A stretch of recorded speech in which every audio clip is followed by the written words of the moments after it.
Jeremy, welcome to the show. Yeah, it's good to be here. Thanks for having me. Before we get into Saturday, I want to go back to September 8th, your first start of the season, your first goal of the season, and it came off in really nice fashion against Colorado. We can show the video of it, and I want you to talk us through this goal and what it meant to you. Yeah, obviously it means a lot.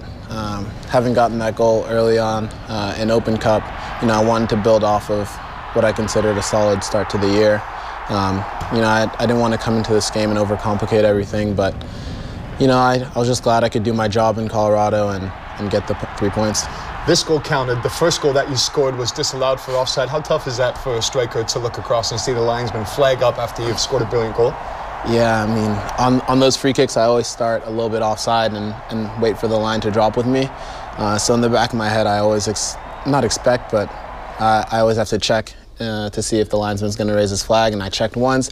I didn't see a flag, and then I saw everyone kind of stop, and I'm like, oh no. And then finally, I realized the bad news, and it was a little demoralizing, but you got to put that behind you right away because, there's going to be a lot more opportunities in the game. Uplifting, though, we could see your reaction, how much it meant to you. How important was it for you going into that game, the pressure that you felt to go in and not just fit in, to make sure that you stood out? Yeah, as I said earlier, I think standing out is really just about playing my part. As a forward, I'm in a position where, if I do my job, if I score goals, naturally I'm going to stand out. So I just wanted to deal with the pressure as best as I could, not overthink it, come in and play my game, and that's what I did, and I think everyone was happy about that. We spoke about this a little bit in a radio interview before that start against Colorado, but this season for you, that was your first start. It came in September 8th. How was it? How did you handle kind of the build up to that point? Yeah, your first start of the season is always going to be a little challenging.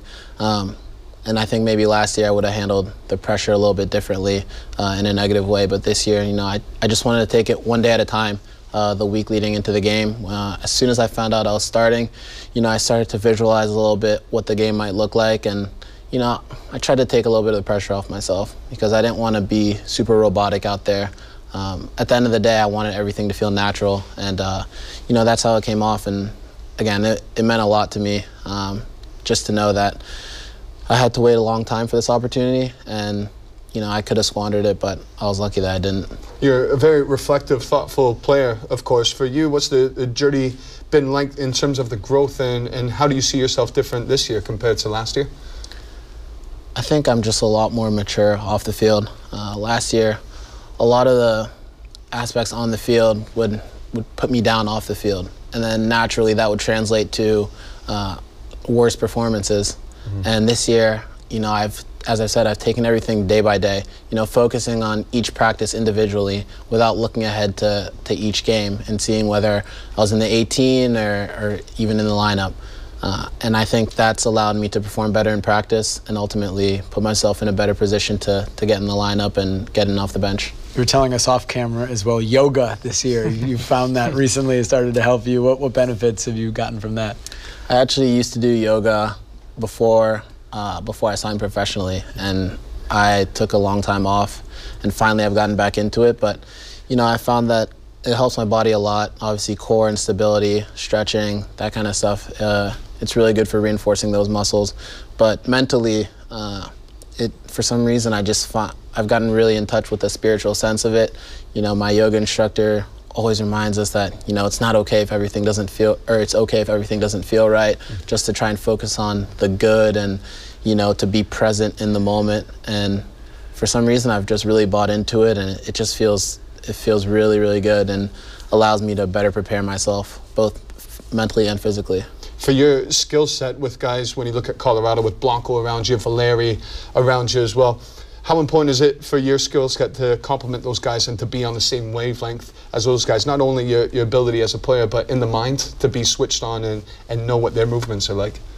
Well, yeah, those are obviously two really talented players who are really thoughtful on the field. So I just want to make sure that I'm in a position where, I'm not a step behind them. Because I know as creative players, they're going to find opportunities for me. I just need to make sure I'm there for the easy goal, which, I was in the case where Seba gave me the assist. But I remember last year there were a couple moments in games where, Valeri would play a first-time ball in, and I just wasn't ready for it. And I was like, damn, like I really need to be ready for that, because that was an obvious ball, but I was just one step behind him. So, you know, just watching them play, watching Sam and Adi when he was here, watching how they move off Seba, Valeri, and the other players.